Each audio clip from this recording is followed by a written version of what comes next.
I had an experience that transformed my whole life. I felt like I was having an out-of-body experience, and I wasn't expecting it, so it was mildly alarming. I didn't even like pottery or ceramics before I went to Japan. I went into a tiny shop in the middle of Tokyo. There was a very friendly shopkeeper there, and he gave me a very small little nondescript brown cup to hold, and he said that it was a national treasure. I held the cup, and that was it. It was almost alarming, actually, because there's a kind of activity in holding the cup that there was a resonance, and it felt like I was downloading the whole experience of ceramics, all of its geology, everything from that tiny cup. And it actually changed my life. I found teachers and I never looked back. The work that I do the most is the carved porcelain. That work really developed from just working with porcelain in general. Porcelain warps. It's really hard to control form. So after being frustrated with it for quite some time, I just decided to go with the warpedness and then to develop a kind of surface design that worked with that movement. And the more I worked with this kind of freehand carving process, the more the work fed me in terms of being a calming element. As I did that kind of process more frequently, I really felt this kind of flow from it. It was like dance movement, but small. So the pieces really started to be about movement. It's a pattern that doesn't stop and start. I feel like I've been carving the same piece forever. Why I think it's so important to have a creative practice is that it's a feeling state. It's less about the medium, it's less about the art than it is about the feeling state of doing whatever it is that you do. In my case, doing ceramics. There's a feeling state that dissolves time. And the more you're in that feeling state, the more you bust out of the confines of your own thinking. So having any kind of creative practice is just really important for internal stability. When I am in that state, I can just keep making. I go to each new cup with a kind of quieted head. And the quieter it is, the better it is. I don't listen to music even in the studio. I just try to go with space in my mind. I try not to be having the internal dialogue, arguing with myself. All of that gets quieted. There's a kind of training that happens on the wheel. It's very hypnotic, but it's hypnotic in a way that you're in a kind of lucid hypnosis. And I know from just the first feel of what I'm doing if I'm squarely in it. And when I am in it, I can break down the movements to be just that more efficient, just that much more in flow. And so then it becomes a kind of game of how few movements can I use to get to where I want to go. It's really satisfying. So when it's working, when the clay is centering itself in your hands and you're getting the form that you want, you're in it with a kind of non-linguistic, entirely physical immersion. It is all about form and movement and coordination, not just with your hands and your eyes, but really kind of being in there in a stillness that's moving. It's like skating. When you know how to skate and you just go, it's that feeling.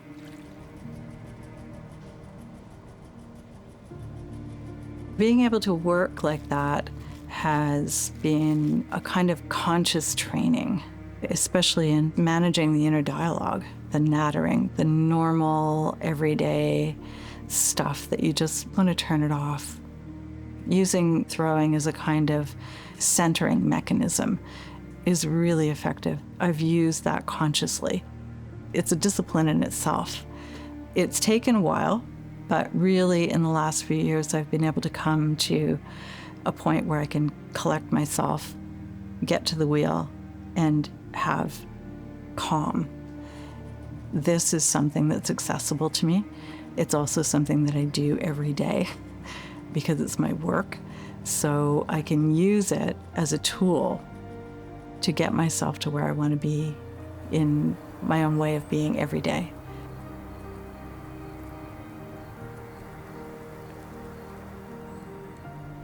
I know when I'm off and I can't work, so that means do something else.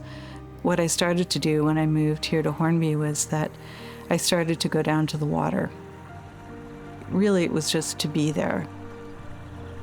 But then I started to notice a lot close up, and I started to take photographs of the seaweed, which would mean that I'd have to get really low, kind of, water level.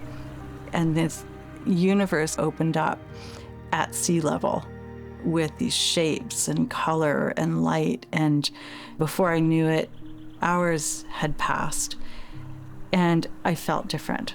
I felt much better.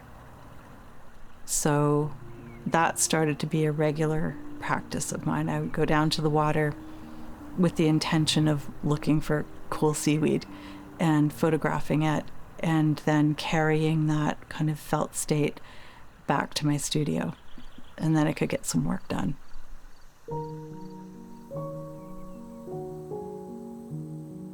Even though I've been in this for 30 years now, I could make this work forever, and it would still need work. Now I enjoy that. Before I didn't. It was a kind of, I'm never going to be good enough. I should just do something else. You think about this stuff, and I don't think about that stuff now. I think, how can I make this better? How can I come to this aesthetic that I have made my own and improve it? How can I just make better work? I'm not afraid of doing brand new things either. I'm not afraid of making something new just to change it up, or doing something completely different. Veering away from the work that people have started to collect of mine. My favorite part about my practice now is that I can be comfortable in knowing that I chose the right path for myself.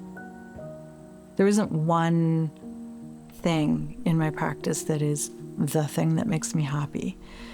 It's living 10 minutes from the beach. It's being in a community that is supportive of people who try new things. It's being supportive of the whole pursuit of a life in balance. I think there's a general mood on the island that the arts really matter to everybody. It's a quality of life.